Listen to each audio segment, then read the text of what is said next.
So here, let's solve this without those longer calculations, and it's basically one lang yun siya.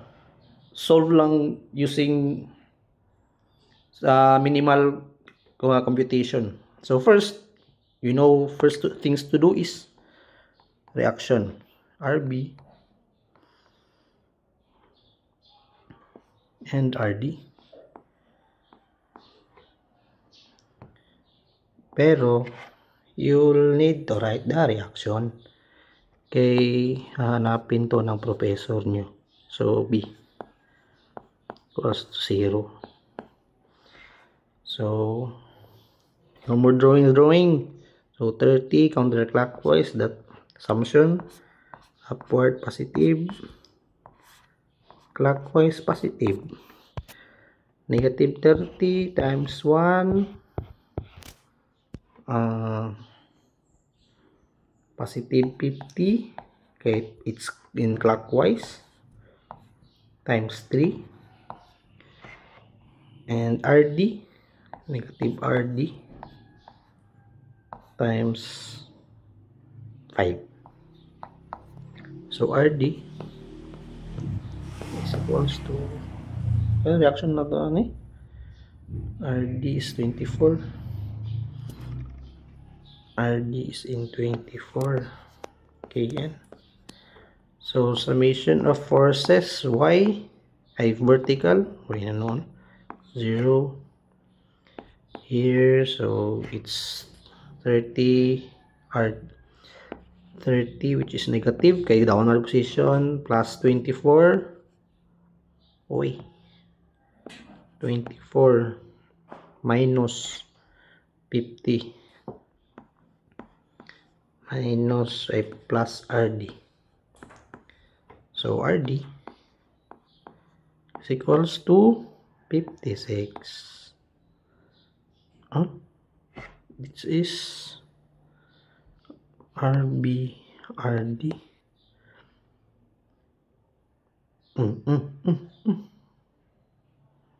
So this is kung siya RD. So RB ni RB 56. So 56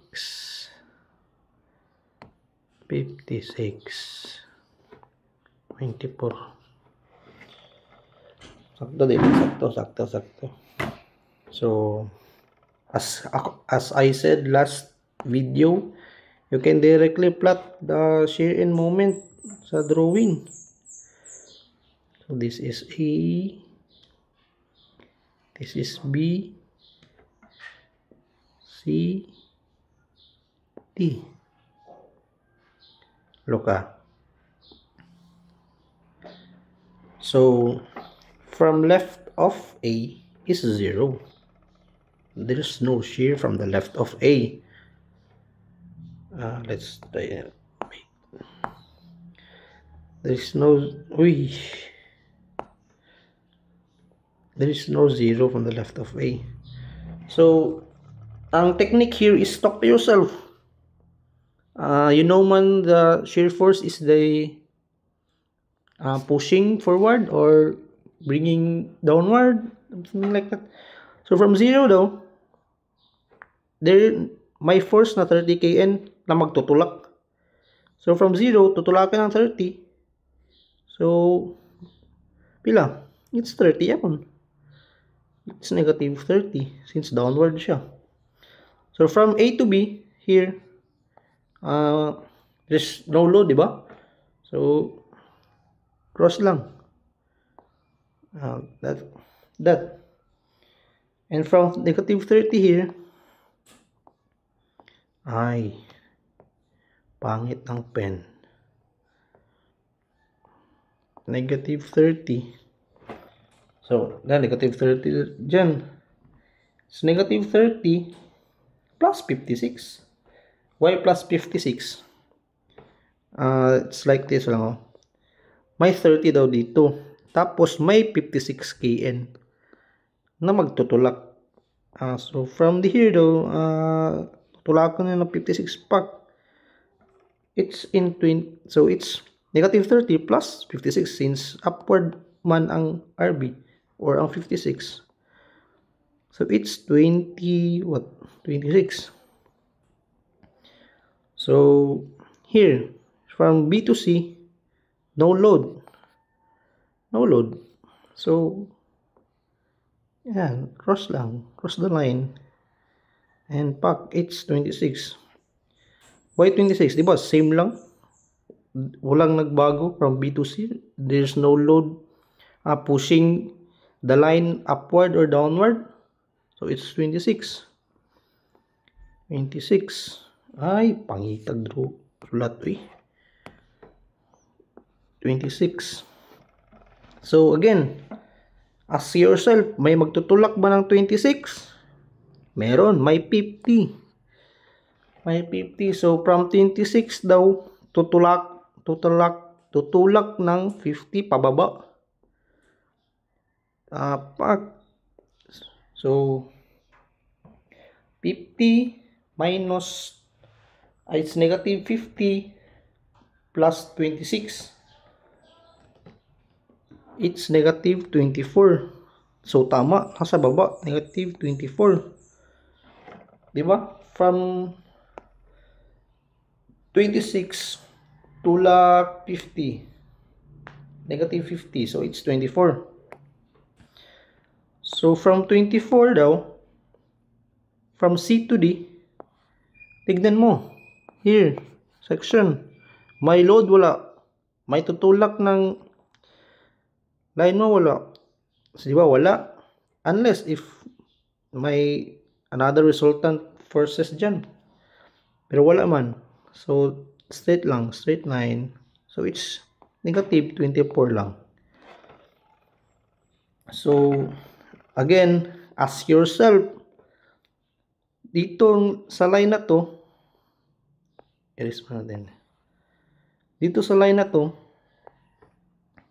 dito lang na line, may magtutulak ba or hihila sa negative 24?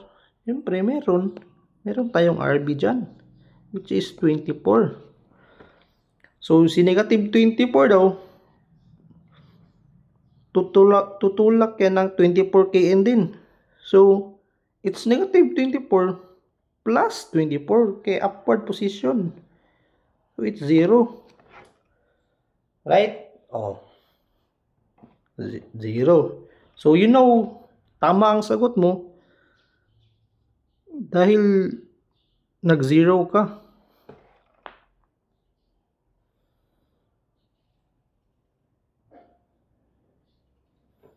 So ito area 1, same area 2, area 3.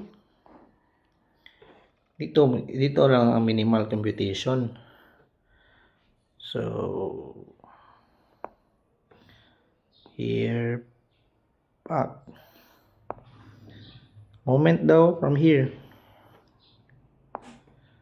Here daw, moment. So let's solve lang. It's 1 meter. 1 meter. Look at here lang distances. So it's negative 30. It's negative 30 times 1. It's negative 30 lang.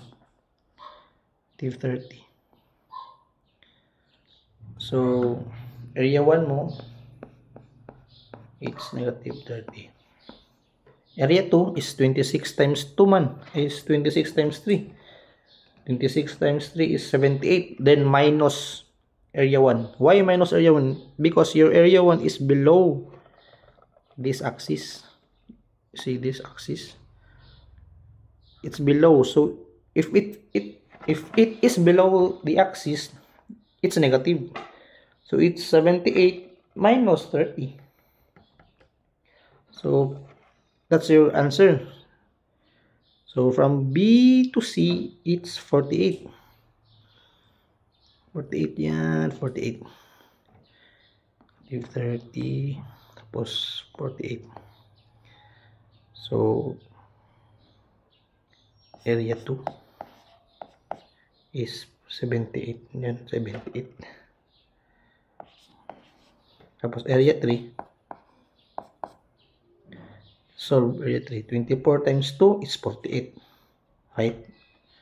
48. So, 48, negative 48, negative 30, plus 78, minus 48. What's the answer? 0. 0. So, that's your final answer. Easy. Next topic is a different load na itong ito i-solve. Rectangular load na sad. Bye!